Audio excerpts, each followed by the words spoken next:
C'est pas vrai. Non. Incroyable. Oh non. Oh, trop bien. Merci beaucoup. Vandaled, comme l'âge du Christ, 33 mois. Il avait 33 ans.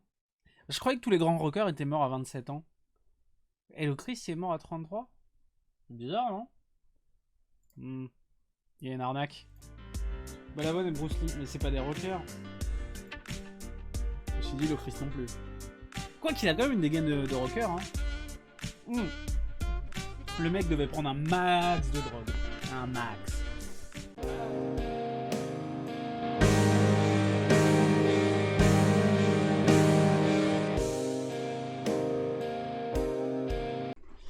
Bonjour YouTube, bonjour Twitch. On m'a demandé de refaire des coups de sel, mais en fait le coup de sel c'était des vidéos où je donnais entre guillemets à chaud mon avis sur un événement, sur une vidéo, sur une déclaration, sur quelque chose, et que je l'analysais. Bien évidemment le but, enfin c'était toujours axé sur l'armée, la défense, ce genre de choses, sur des domaines que je maîtrisais plus ou moins. On m'a demandé d'en refaire. On avait parlé par exemple de l'invasion. De la possible invasion du Venezuela par les USA quand Trump avait fait des menaces, dit qu'il mettait les forces en alerte, etc. Il y avait un autre truc sur l'entraînement des forces armées françaises, etc. On m'a demandé d'en refaire, et je trouve qu'il y a quelque chose qui est sorti, que j'ai vu il y a une semaine, 2 semaines maintenant, qui s'y prête beaucoup. C'est une vidéo qui s'appelle Taistelukenta 2020. Ça veut dire Champ de bataille 2020, et c'est une vidéo qui est éditée évidemment, comme son nom l'indique, par les Puolustusvoimat, force de défense finlandaise. C'est une vidéo qui est sortie sur la chaîne YouTube des forces armées finlandaises. Le but de cette vidéo, c'est de donner un exemple concret et précis de l'engagement et du mode d'action des forces finlandaises dans un contexte 2020, et comment elles fonctionnent, etc. Alors, j'ai fait traduire ça par Google Translate et je l'ai évidemment gardé, oui. Battlefield 2020 est un film éducatif spécialement conçu pour la formation des conscrits. Il faut savoir que les forces armées finlandaises font encore appel à la conscription et ne risquent pas de changer. Les voisins suédois, etc. sont en train d'en rediscuter, sont en train de le remettre au goût du jour, sont en train de le remettre en application. Les forces armées finlandaises, si je dis pas de bêtises, alors attention parce que les forces armées finlandaises c'est pas vraiment ma spécialité, donc je pense peut-être dire des bêtises, faudra pas hésiter à me corriger dans les commentaires. Les forces armées finlandaises, elles ont une conscription en place qui touche seulement les hommes. On peut l'esquiver avec une espèce de service civique, mais bon, je crois que c'est, non, j'ai pas envie de dire de bêtises en disant que 75% d'une classe d'âge, je veux pas dire de bêtises. Voilà, donc en fait c'est une vidéo qui sert à l'entraînement des nouveaux sous-officiers, des nouveaux officiers, des conscrits au personnel de réserve. Ça leur permet en fait de donner une vision globale des forces armées, de son utilité, de comment elles se déploient, etc. Et cette vidéo de propagande, entre guillemets, elle est mise de bout en bout comme si c'était réel, avec la gestion des réseaux sociaux, des médias, de la télé, etc. Elle dure 18 minutes, on va la regarder, on va mettre en pause, on va la commander, etc. Le premier commentaire, c'est quand même ces gens n'ont pas besoin de coder leur langue. Leur langue est un code à elle toute seule. Cette vidéo, elle est sous-titrée en anglais, mais elle est en finnois. Et je ne parle pas le finnois, donc on lira les commentaires, etc.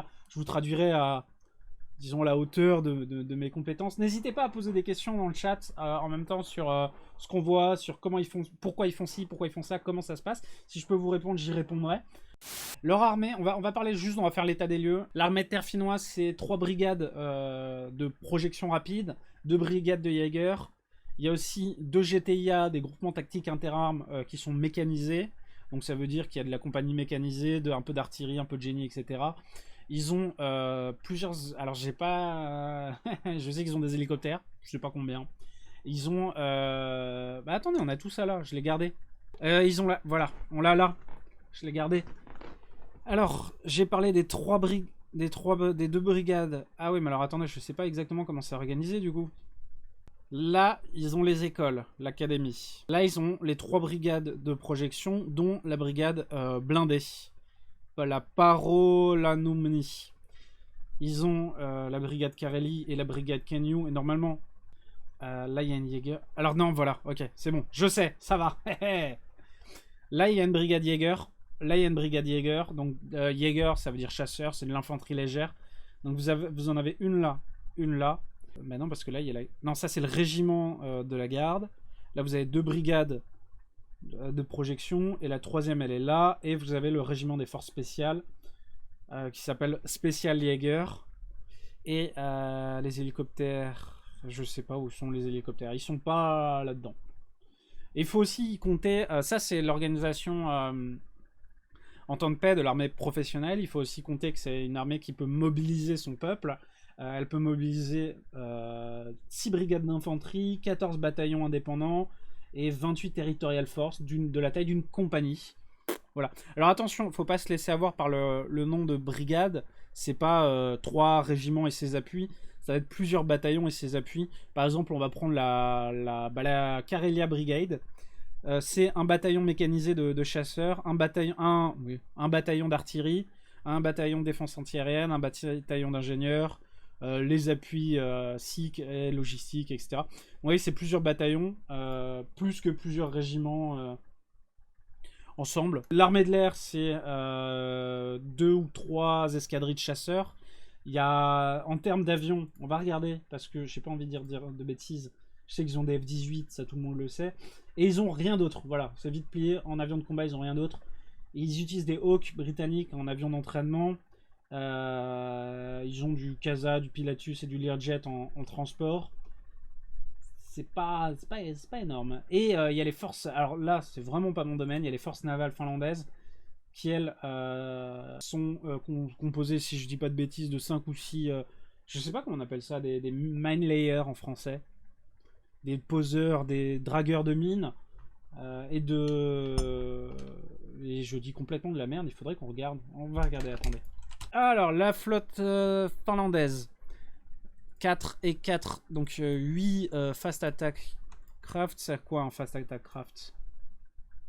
C'est pas de la frégate, c'est une corvette. Ça fait la taille d'une corvette, c'est quand même un gros canon pour une corvette.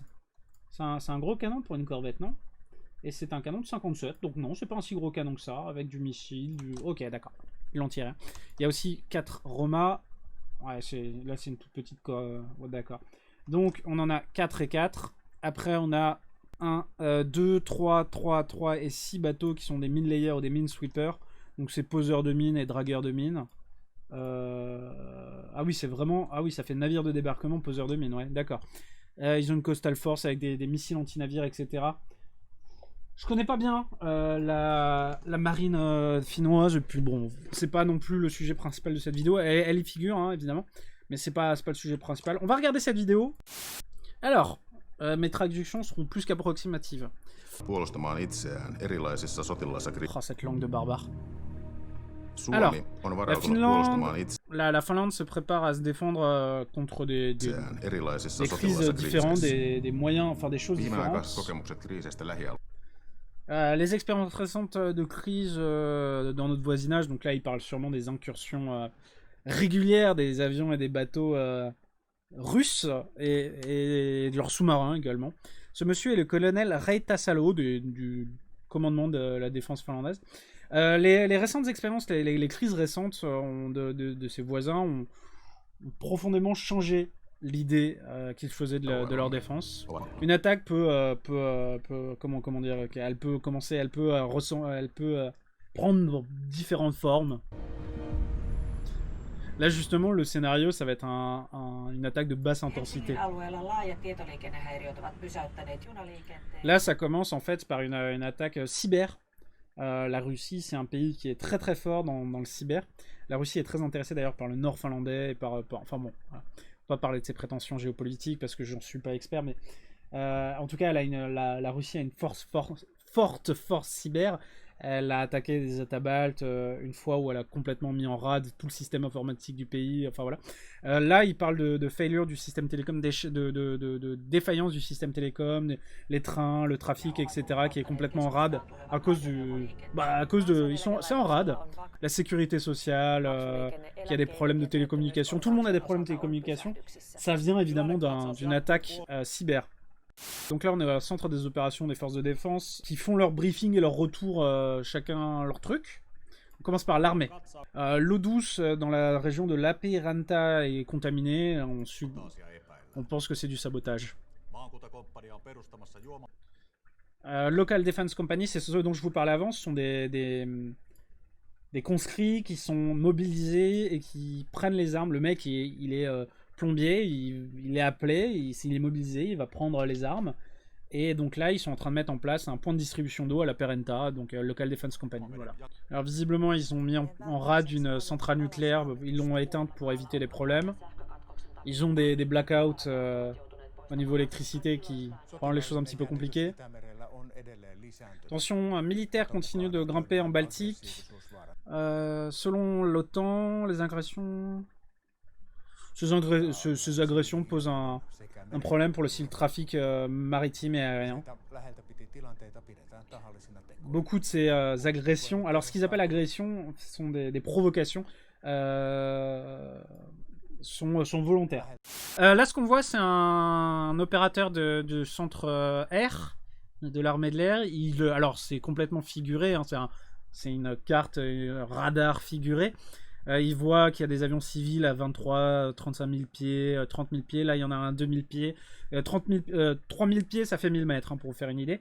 Et lui, bah, il est sous les 1000 mètres. Ça fait bas quand même. Et il est south of Helsinki. Alors, je sais pas où est Helsinki sur la carte. Mais voilà.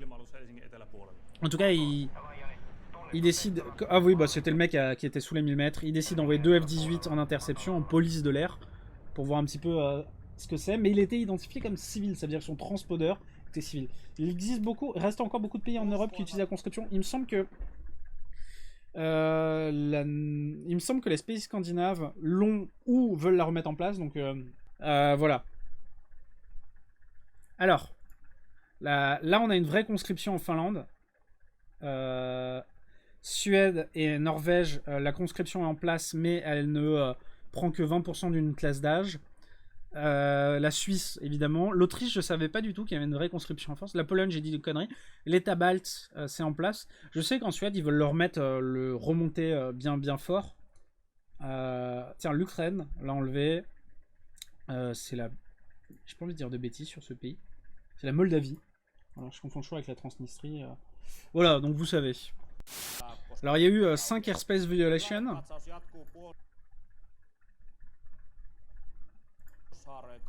Je sais pas ce que c'est tout ça. Bon, il continue le briefing avec l'armée. Ils ont rappelé les réservistes et leur demandé de récupérer leur matériel, de se remettre en... Voilà. Donc alors, il y a deux types de conscription, entre guillemets. En général, la conscription, c'est quoi? C'est qu'on dit que tous les hommes, par exemple, de 18 à 45 ans... à partir de 18 ans sont soumis à la conscription. Ils vont aller faire 3 mois, 6 mois, 1 an, 2 ans de service, qui peut comprendre des missions de combat, comme en Israël, ou pas, comme en Suisse ou en Finlande. Et après, ils vont s'entraîner peut-être jusqu'à leurs 45 ans, 2 semaines par an, 1 mois par an, 1 week-end par mois, je sais pas, hein, ça dépend des pays, ça dépend de plein de trucs. Et alors, y a dans certains pays, il y a les armes et le matériel et tout est gardé à la maison, comme en Suisse, et dans d'autres pays. Bah, il faut aller le percevoir à chaque fois que vous faites un exercice. Ils ont mis en place des ordres pour défendre les infrastructures. Les infrastructures qui sont données vitales pour un pays, ça peut être... peut y en avoir des tas. Ça peut être les centrales nucléaires, les centrales tout court, les centres de traitement des eaux, il y a plein de choses. Le véhicule qu'on voit là de combat d'infanterie, qu'on pourrait appeler un VAB, qui me semble qui ressemble vaguement à un RAB.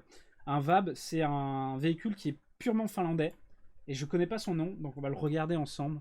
C'est un Sisu Passi XA 180. C'est un 6 roues, et bah ma connexion est en PLS. C'est un... Ou alors la photo était d'une grande qualité. Ah, il y a un lance-roquette, on dirait un Apilas, je pense pas que ce soit ça, mais...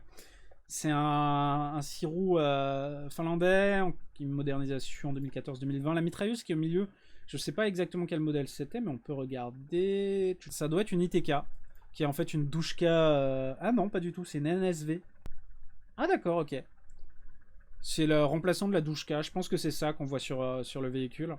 Et le lance-roquette qu'on voit, c'est un Enlo. Je pense que c'est simplement un Enlo suédois. Voilà.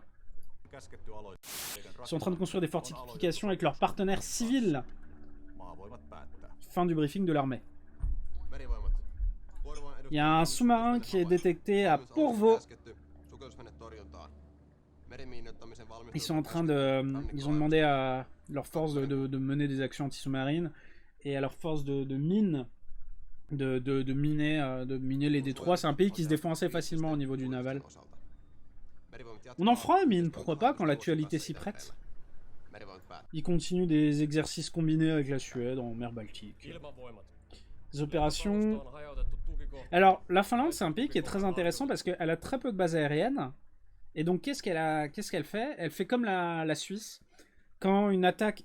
Quand on a très peu de bases aériennes, quand on a 2, 3, 4 bases aériennes sur tout un pays, si le pays est attaqué, ça devient une cible évidente, que ces bases aériennes deviennent des cibles évidentes.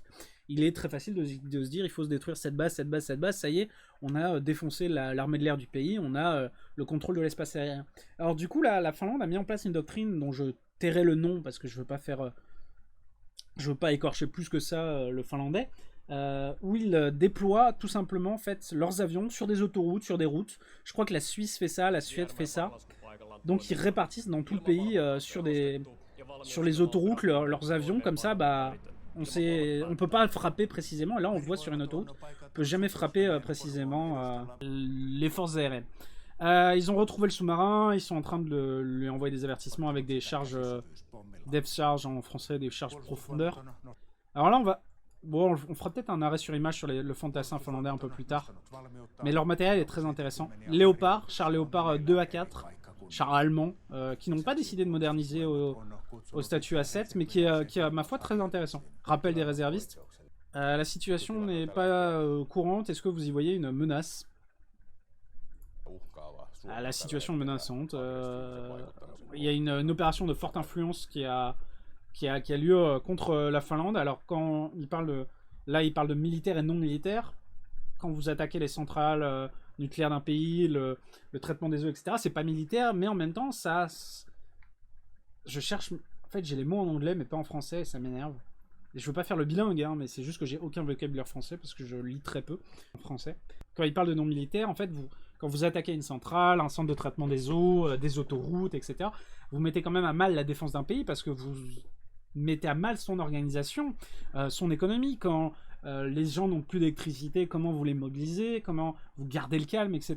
Et militaire parce que y a le sous-marin, parce qu'il y a cet avion, etc. À quoi devons-nous nous préparer? Les autorités se préparent à tout, le peuple n'a pas besoin d'avoir peur. On voit un maître chien des Jäger, spécial Jäger, donc des forces spéciales qui cherchent à mon avis de l'explosif. Alors il y a le Air Operation qui annonce une attaque air potentielle dirigée vers Vierma et Kuopio. On peut voir les missiles. Tu vois, vous voyez là, donc la cible est évidente, c'est une base aérienne. C'est évident pour un ennemi qui veut attaquer un pays de détruire ses bases aériennes, quand il en a peu, et c'est peu d'avions, pour vraiment prendre le contrôle de l'espace aérien. Donc là, des missiles vont, donc ils disent d'alerter les bases, et d'envoyer en l'air le plus vite possible les avions, qui pourront se poser ultérieurement sur des autoroutes.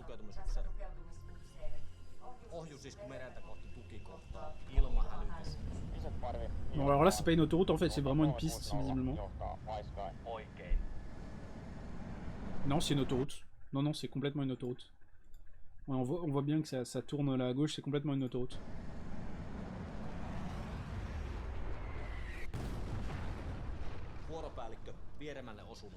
Ben non, c'est une base. Mais ça ressemble à une autoroute. C'est très bizarre. Mais bon, en tout cas, ils mettent en place ce truc que je vous ai expliqué. Donc les avions ont décollé à temps, ils ont quelques blessés, ils s'en occupent. Ils passent le niveau d'alerte de Charlie à Delta. Le TOC doit rester informé de ce qui se passe. Il y a un avion qui envoie un Mayday qui demande à... Il y a un avion qui est sorti de son plan de vol, un avion civil, quand il doit voler, il prévient tout le monde de la route qu'il va utiliser. Et ben là, il envoie un Mayday et il descend à Kajani, ce qui n'est pas du tout prévu. Et regardez ce qui se passe. Il en descend des forces militaires qui en fait prennent le contrôle de l'aéroport. Ça se fait régulièrement. Enfin, ça se fait, l'idée dans plusieurs exercices, quand je dis ça se fait, ça s'est fait d'attaquer avec des avions civils, d'en débarquer, en plein, t'étais pas civil. Et ça se fait d'attaquer en descendant directement, de poser l'avion et et de directement attaquer depuis l'avion. On l'a fait au Mali, alors d'avion militaire, non, on l'a fait au Mali en 2013. Le raid sur NTB des Israéliens, à NTB pour la libération des otages, c'est pareil, c'est d'avions militaires. Mais l'idée se fait, et donc ce serait pas du... Ça a déjà été prévu dans des exercices qu'un avion civil soit utilisé pour transporter des troupes militaires. Et donc là, on voit une attaque de troupes... de troupes qu'on peut... Là, je peux pas les identifier comme ça. Bon, ils utilisent le fusil d'assaut finlandais. Hein. Et donc, ils prennent le contrôle de l'aéroport. La police est en route.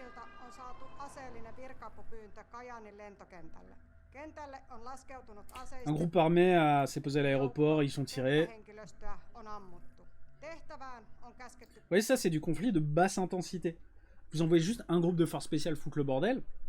C'est pas une invasion, mais ça peut vraiment niquer votre système.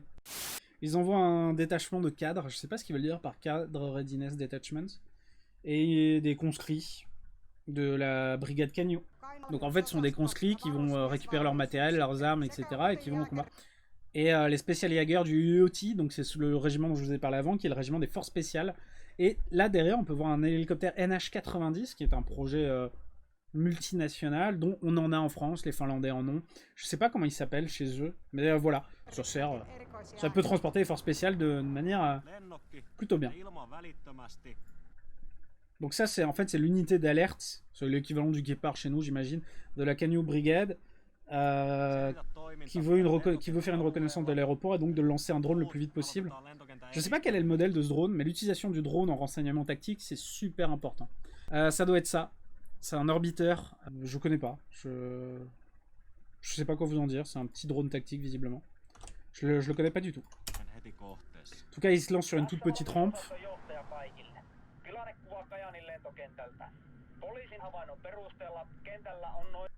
Donc en fait, ils se rendent compte que ce sont des soldats estimés à une section qui ont pris le contrôle de l'aéroport.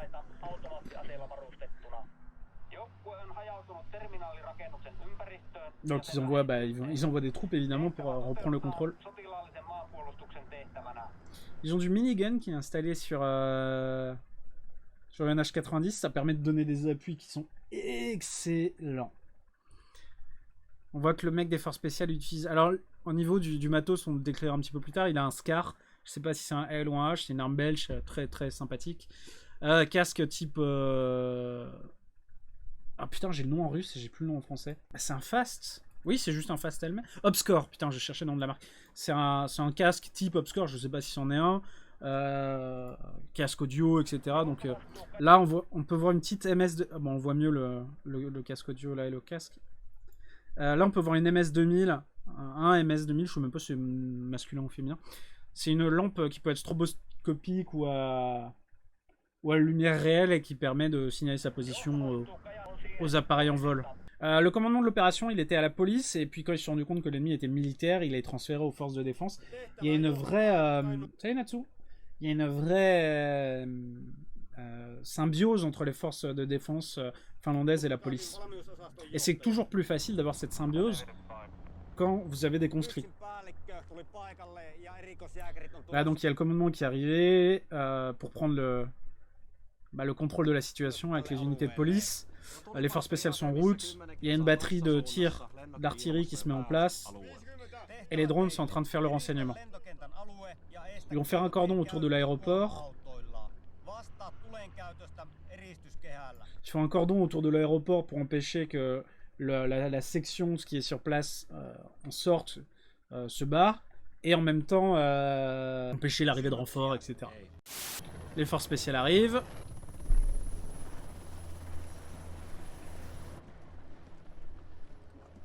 Ce qu'on voit là, c'est quelque chose qu'on a pu voir et qu'on pourrait voir en France. Alors, pourquoi je dis qu'on pourrait et qu'on a vu? Il est arrivé que pendant des événements exceptionnels en France, l'armée a un groupe d'hélicoptères qui sert aussi pour la police et la gendarmerie, qui s'appelle le HIL, le groupe interarmé... non, c'est le... Non, c'est pas le HIL, c'est le... Oh là là. Oh, c'est un groupe hélicoptère interarmé. C'est quoi le nom? Si, c'est voilà, c'est le groupe interarmé d'hélicoptères. Donc en fait, c'est le GIH. Ce sont des hélicoptères des armées qui peuvent être armés de terre, armés de l'air, et qui ont pour vocation l'appui aux forces de sécurité intérieure et au ministère de l'Intérieur, mais aussi aux forces spéciales. Et on a vu, par exemple, pendant les attentats des frères Kouachi, ouais, les frères Kouachi et Koulibaly, putain, je sais plus son nom, ceux qui se sont enfermés dans l'imprimerie d'Amartin-Angoël. La gendarmerie est arrivée sur place, elle a ceinturé la zone, empêchant les terroristes de s'échapper de cette imprimerie, mais il fallait envoyer les groupes d'intervention rapidement, groupes d'intervention qui étaient répartis dans la région. Donc ils les ont mis dans les hélicoptères du GIH et ils les ont envoyés sur zone. Alors là, c'était le GIGN en l'occurrence, mais il peut arriver que ce soit les mecs du RAID, les mecs alors de la BI parisienne, je sais pas, de la BRI non plus, je sais pas, mais ça peut arriver voilà, en appui des forces de sécurité intérieure, et ça pourrait même, il a été évoqué, je sais pas où ça en est, parce que la doctrine n'existe pas, qu'on puisse utiliser des forces spéciales, les forces spéciales de l'armée, en appui sur le territoire national. La question s'était posée en 2015, et on s'était posé comme question, est-ce qu'on pourrait utiliser le premier PMA, le 13 RDP, le CPA-10, en appui des forces de sécurité intérieure? C'est une question, il me semble, aux députés au gouvernement. La question a été posée, ils ont expliqué qu'en termes d'entraînement, etc., il y avait déjà une espèce de symbiose avec ces unités, avec celle du GIGN, etc., parce qu'ils travaillaient régulièrement ensemble, mais qu'il n'existait pas de doctrine et qu'il n'existait pas de cadre légal pour ce type d'intervention. Peut-être qu'ils sont en train d'en faire une, peut-être qu'il en a été fait une, je sais pas, j'ai pas suivi le dossier. Là, donc, le commandant des forces spéciales arrive sur site, rencontre l'officier de liaison police et celui de l'armée qui a pris le commandement des opérations. Alors il demande, le commandement demande ce qui se passe, les snipers sont en train de se mettre en position, l'élément principal est là, est prêt. Objectif, vous prenez le terminal et la tour, des questions. Là, le drone qui permet une reconnaissance. Alors au final, l'arme de cet officier des forces spéciales, c'est un Scar L, L pour léger, puisqu'il tire de la 5,56. C'est à mettre en perspective avec l'armement classique des soldats finlandais qui est en 7,62. Alors, je sais pas par combien, mais on va le regarder ensemble. 7,62 par 39. Bon, il peut être chambré dans plein d'autres saloperies, mais il tire de la 7,62 par 39. Ça a longtemps ressemblé à ça, l'arme. Et d'ailleurs, enfin, peut-être pas à cette crosse-là, j'ai pas envie de dire, voilà. Bon, bah si, à cette crosse-là. Ça a longtemps ressemblé à ça, l'arme finlandaise. Vous pouvez encore un peu la voir chez des réservistes. Et aujourd'hui, elle a été vachement modernisée. On est passé sur des crosses type Magpul, sur du garde-main écraille, du rail au-dessus pour mettre une optique. Là, un endpoint mini. Vous voyez, ça a été modernisé. Ça ressemble à une Kalash. Et je crois que ça a le même système. Je veux pas dire de bêtises parce que je suis vraiment pas un armurier dans l'âme. J'y comprends jamais rien aux armes. Mais je crois que c'est une base de Galil avec un système d'emprunt en gaz des Kalachnikov ou quelque chose comme ça. J'ai pas envie de dire de bêtises.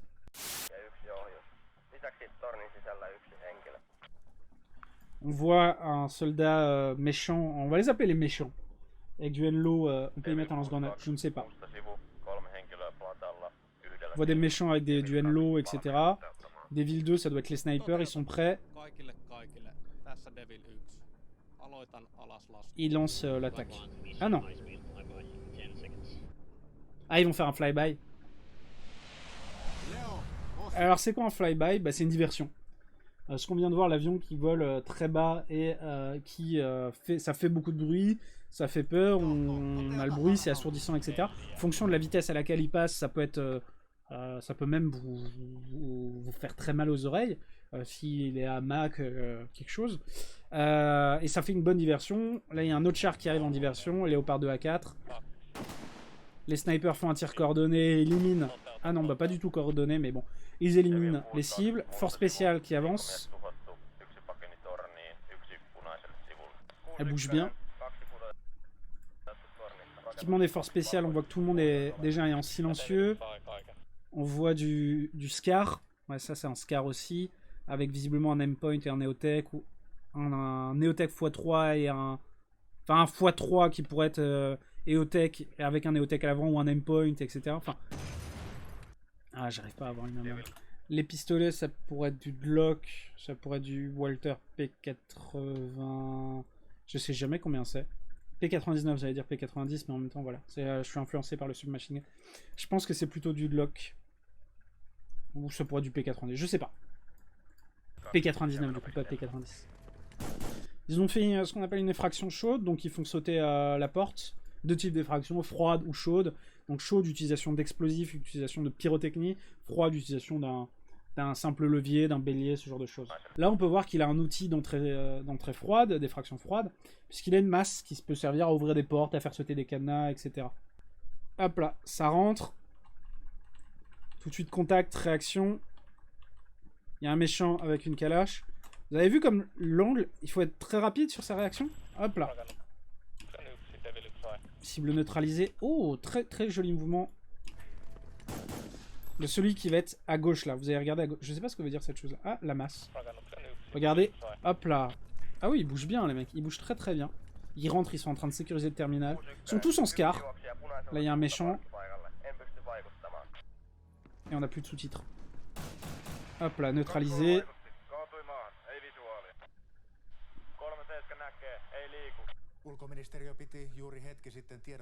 Ministre des Affaires étrangères a tenu une conférence. Le Parlement a confirmé qu'il donnait des pouvoirs supplémentaires en lien avec le...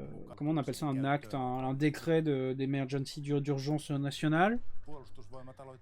La mobilisation est en cours, donc ils mobilisent les réservistes et les conscrits. Ils sont en train de miner les ponts, etc. Alors, qu'est-ce qu'on a vu là? Ils minent les ponts. Pourquoi ils minent les ponts? Et attends, j'arrive pas à revenir en arrière. Ils minent les ponts, bah, comme l'ont fait... État d'urgence, voilà, chercher le terme. Comme l'ont fait les Allemands avec les ponts du Rhin. Sur les ponts du Rhin, si tu penses que tu vas perdre le pont et que les ennemis arrivent trop vite, trop fort, bah, il faut détruire ce pont pour éviter que l'ennemi puisse s'en servir. Donc ils les minent au cas où. Visiblement, ils mettent en place des mines aussi en mer. Le naval, c'est pas mon truc. Hein. Ils ont pris le contrôle du terminal. Bon, il y a un blessé. Les blessés sont en cours d'évacuation. Sac à dos médical. Là, ça ressemble vachement à une civière souple. C'est des civières filets qui sont transportables beaucoup plus facilement. Bah, ça, c'est la trousse de secours du monsieur. Là, on peut voir un garrot, tourniquet, des ciseaux. Là, c'est son gilet pare-balles. Je ne sais pas ce que c'est, ce truc en rond, là. Je connais pas du tout. Alors, le journaliste demande ce que c'est cette attaque. Lui, il dit que c'est sûrement la phase 1 d'une opération militaire bien plus large. Et il faut s'attendre à de plus en plus d'opérations militaires dans ce coin. Donc là, on voit la police patrouiller dans le port de Hanko. Je crois que c'est la Hanko. Je crois que c'est là où il y avait la base navale soviétique dans les années 30. C'est une grande base navale et c'est là où il y avait la base navale soviétique. C'était une espèce de...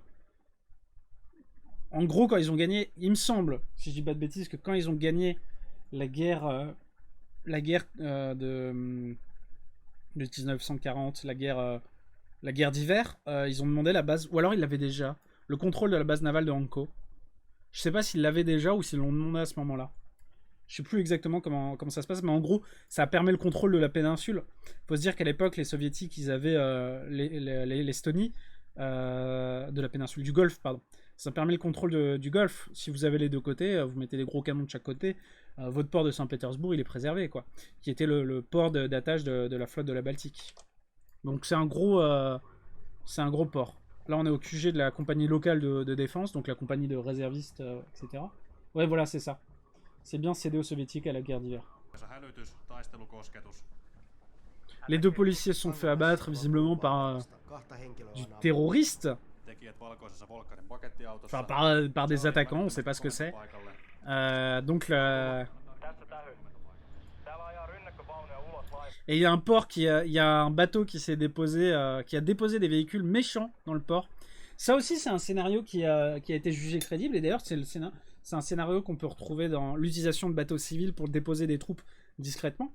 C'est un scénario qu'on peut retrouver dans le jeu World in Conflict, où les États-Unis sont envahis par une armée soviétique qui s'est cachée, en fait, c'est une armée soviétique qui s'est cachée dans des bateaux de transport et qui envahit les États-Unis, comme on peut voir ici, à Seattle. Jeu très sympa d'ailleurs. où en fait la police vient contrôler ces bateaux qui sont arrivés à Seattle sans autorisation, et il se trouve que c'est en fait une invasion. Bon, c'est un jeu, hein, pour ceux qui ne connaissent pas, c'est un super jeu de stratégie où on joue les armées américaines et européennes contre les soviétiques dans une invasion des États-Unis puis en Europe. C'est assez sympa comme jeu.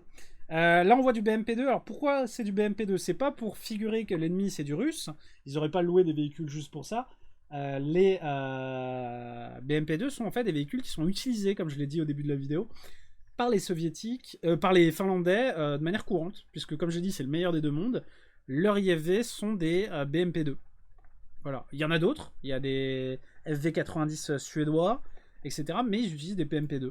Et donc là, les méchants débarquaient des bateaux, ont débarqué de l'infanterie et des BMP.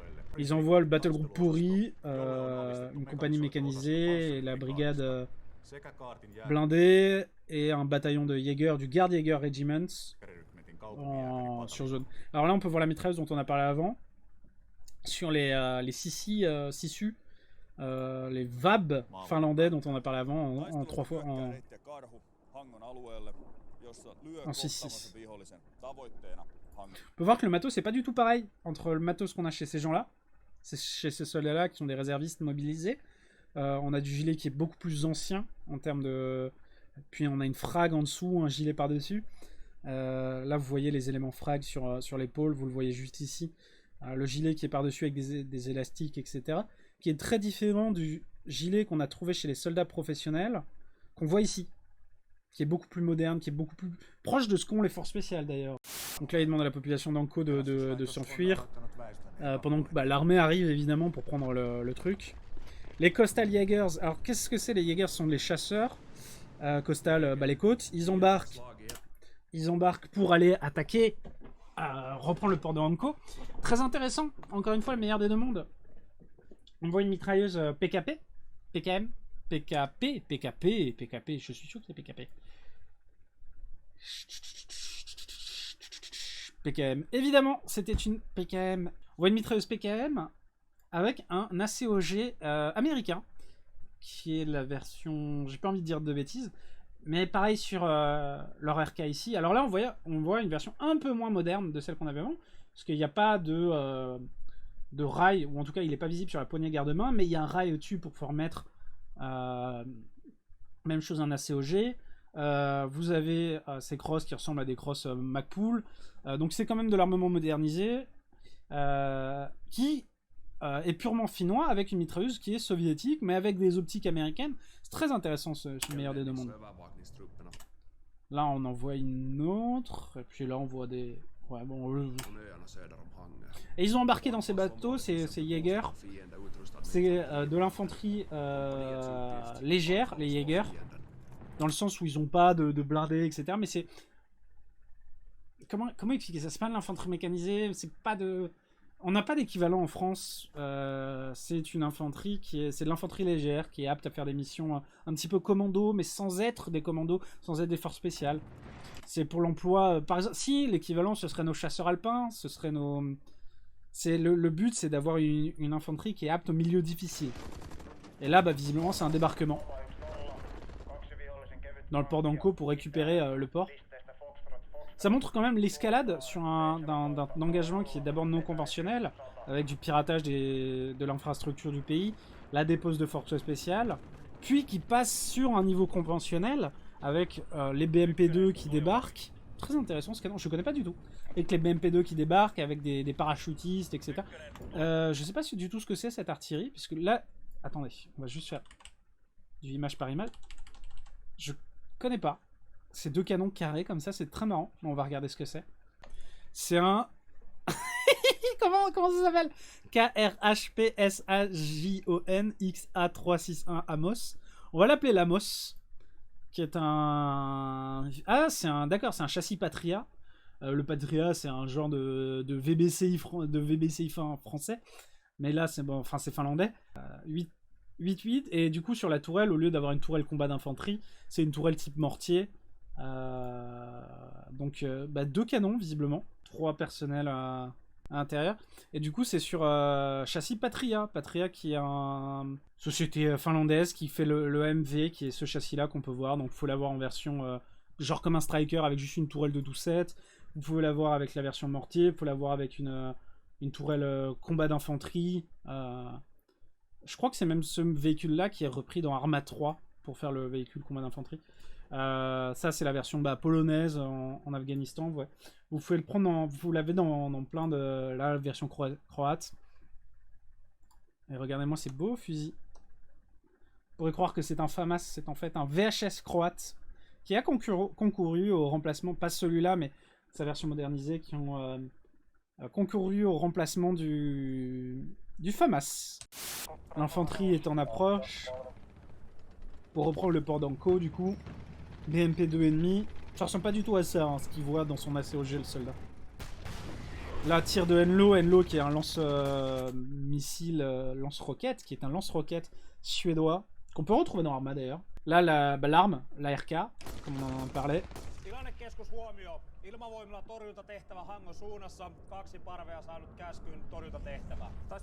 Ils envoient des avions en renfort. Je comprends pas tout ce qu'ils se disent, tout ce qui se dit.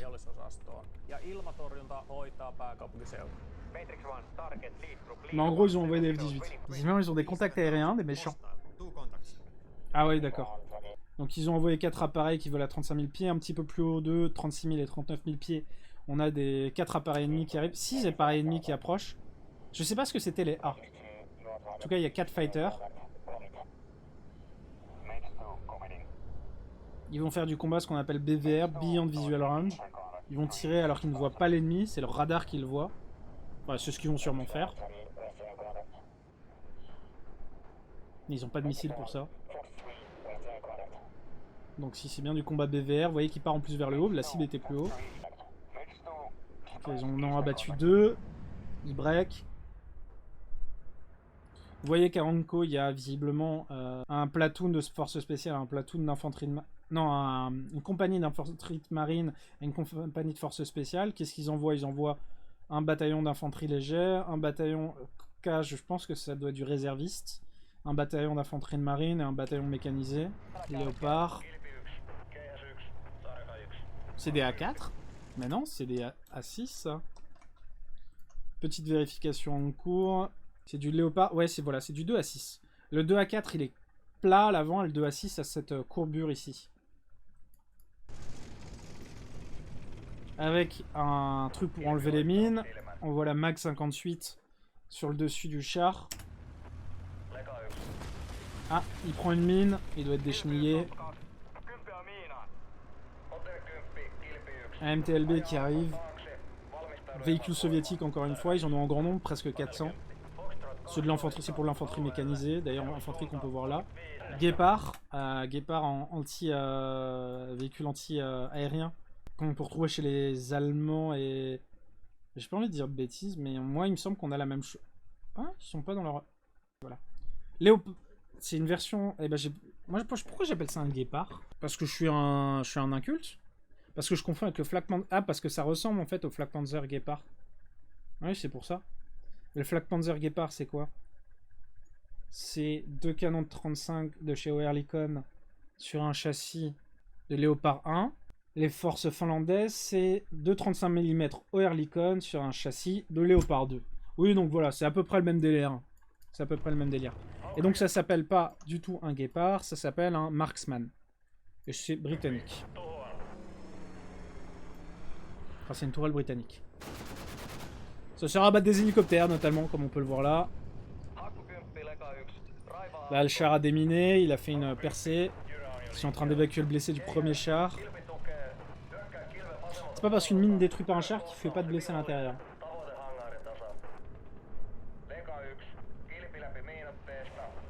Là, on a des Léopard 2A6, donc comme on peut le voir là, vous voyez, la face avant, elle est inclinée. Un 2A4, je crois qu'on en voit un... On en voit un là. La face avant est plate. 2A6 c'est la version modernisée du 2A4, hein, évidemment. On n'en était pas du tout là. Si, on en était là.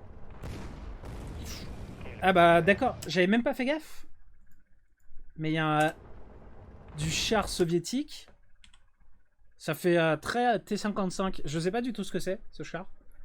Ça fait très char soviétique, en tout cas cette tourelle arrondie. Et ça attaque. Donc le léopard, enfin le léopard le détruit. Où est-ce qu'ils ont eu ce matériel soviétique? Bah ils l'ont acheté tout simplement à l'Union soviétique. C'est quoi? Qu'est-ce que c'est? Natsu, c'est un expert des chars soviétiques. Il va nous dire ce que c'est comme modèle de char. T-62, T-64, T-72. Si une mine perce, il y aura des blessés. Bah, alors une mine, c'est pas fait pour percer. Enfin, ça peut, ceci. La mine, elle va être faite pour... Tu peux être blessé si ça explose à côté de toi, si ça... même si ça explose sous toi, même si le véhicule a l'air d'avoir aucun dégât. Parce qu'il y a ce qu'on appelle l'effet de souffle, le choc, etc. Qui est transmis au véhicule et qui est transmis à ton corps. C'est pour ça qu'on développe des véhicules résistants aux mines. Qui sont faits pour disperser le souffle. Appui mortier, on a vu mortier à... Le petit mortier, le gros mortier. Ils ont détruit ce char soviétique. Alors je sais pas ce que c'est ce modèle de char soviétique. Ils avancent avec leur BMP, là il y a un BMP aussi. Là l'infanterie avance. Ils ont abattu l'hélicoptère. Les petits bateaux qui ont débarqué, les Jaeger costauds en appui. C'est assez marrant, le bruit du tir, parce que ça fait penser comme si c'était du 20 mm ou... Mais même la... Mais en fait, la crosse, ça me fait penser à une PKM ou un truc dans le genre. Ça fait vachement penser à un truc type 20 mm, un gros calibre, alors que ça ressemble à une PKM. Et en fait, qu'est-ce que c'est? C'est la classe Jehu Landing Craft, qui est armée par un 12-7 NSV. Ah bah ouais, c'est ce qui remplace les Douchkas, ce qu'on a vu avant sur leur VAB 6 sous là, ou du 40 mm. Donc là c'est une NSV, RK4, il y a du combat, ils sont en train de plein assaut. Ils appellent un appui artillerie.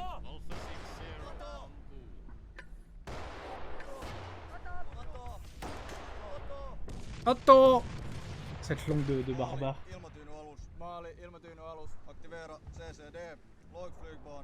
La Finlande a reçu 162 T-72. Donc c'était des T-72. Merde, j'ai pas vu le tir du missile. C'est quoi, c'est un missile? Ah non, c'est du javelin. Tir d'un missile javelin sur un bateau de débarquement, un landing craft qui est arrivé. Sûrement un bateau qui, un overcraft qui a apporté des renforts. Ils l'ont détruit.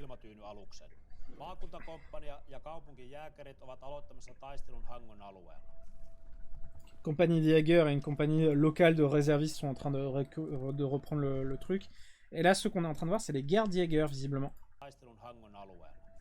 Alors, je sais pas s'il s'appelle Guard Jaeger Regiment. Je sais pas s'il a il y a un niveau un peu plus haut que les Jaeger normaux ou pas. Là, on va voir quelque chose qui est assez intéressant. Alors, ils se font tirer dessus par un BMP. On va voir quelque chose qui est assez intéressant, qu'on voit jamais dans les vidéos françaises, ou très très rarement, sauf c'est dans des vidéos qui ont pour mission de mettre en avant le service de santé des armées. Mais à part là, on voit très rarement de blessés, et de blessés pas mannequins. Bon, ça se voit hein, dans l'armée française, mais très très rare dans les vidéos de communication. Et là, ils vont mettre ouvertement en avant des mecs qui sont blessés, et des mecs qui viennent les secourir et les soigner. Et ça, c'est très intéressant. Ils tirent avec des lots sur des lots sur le... Ah bah, pose d'un... Alors, membre arraché, qu'est-ce que ça veut dire? Ça veut dire qu'il faut tout de suite arrêter le saignement. Donc, pose d'un garrot tourniquet sur le membre. Je sais pas ce qu'il lui met en bouche. Est-ce que c'est pas une sucette de morphine? Là, on voit les méchants.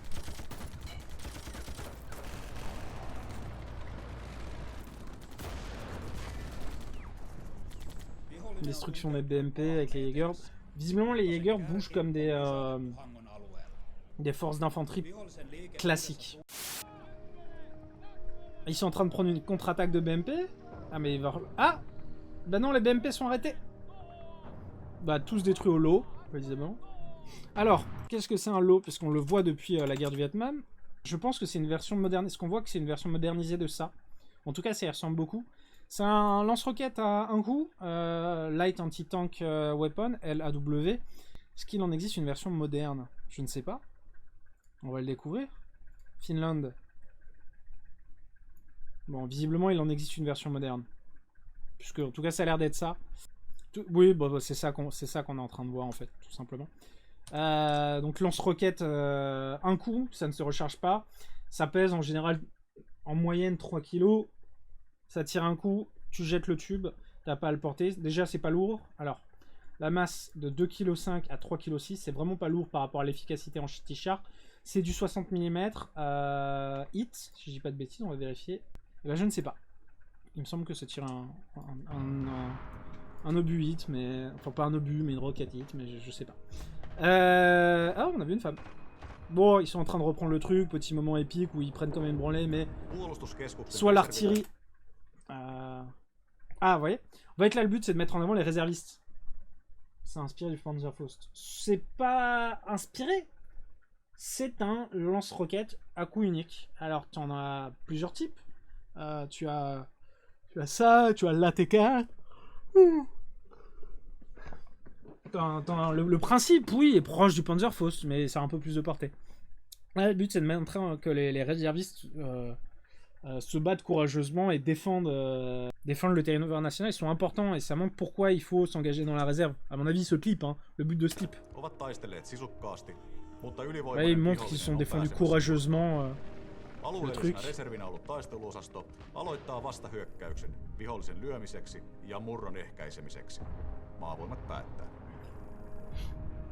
Là, il lance la contre-attaque. On vient de voir un CV90.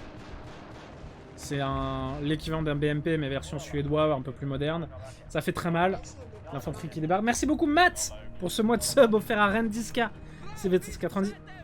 On le voit avec les deux Enlo dans le... Putain, c'est... Et ça doit peser un âne mort, ce truc. Je sais pas combien ça pèse. Ça. Visiblement, ça fait quand même quelques jours qu'ils sont sur le terrain, parce qu'il a eu le temps de mettre du camouflage sapin sur son casque. Très important de se camoufler, de casser les formes. Il a scotché du coup du sapin sur son casque. Enfin, je pense que c'est scotché, je sais pas. Ou alors ils ont un couvre-casque qui le permet. Ils ont fait pareil avec les véhicules, c'est important. Appui des mortiers, de l'artillerie. Gros obusier. Et ben, je pensais pas voir ce type de véhicule. Tiens, d'ailleurs, il a une pelle que les autres n'ont pas. Des MLRS, des lanceurs de roquettes multiples mis sur camion, qu'on pourrait comparer aux Katyusha soviétiques. Ça détruit une large zone. L'artillerie, c'était du 105. Je sais pas comment il s'appelle cet obusier. Et ben, on va regarder. C'est tellement pratique, Wikipédia. C'est pour ça que moi, j'aime pas vous faire ce type de vidéo. Vous l'avez demandé, donc j'en ai fait une. Mais j'aime pas faire ce type de vidéo parce qu'au final, je dois regarder beaucoup de choses. C'est pas des sujets que je maîtrise à chaque fois. C'était des 155 et pas du tout des 105. C'est du 155 K83. Un canon local. Je connais pas du tout. Quand je vous disais qu'ils ont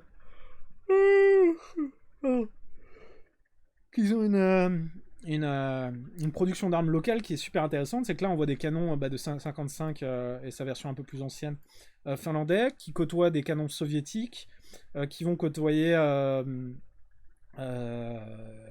le MLRS américain. Alors c'est pas celui-là qu'on vient de voir faire les tirs de missiles, donc je sais pas exactement, parce que ça c'est une version tchèque. Enfin ça côtoie un peu tout le matos, il y a de l'Est, il y a de l'Ouest, c'est assez intéressant je trouve.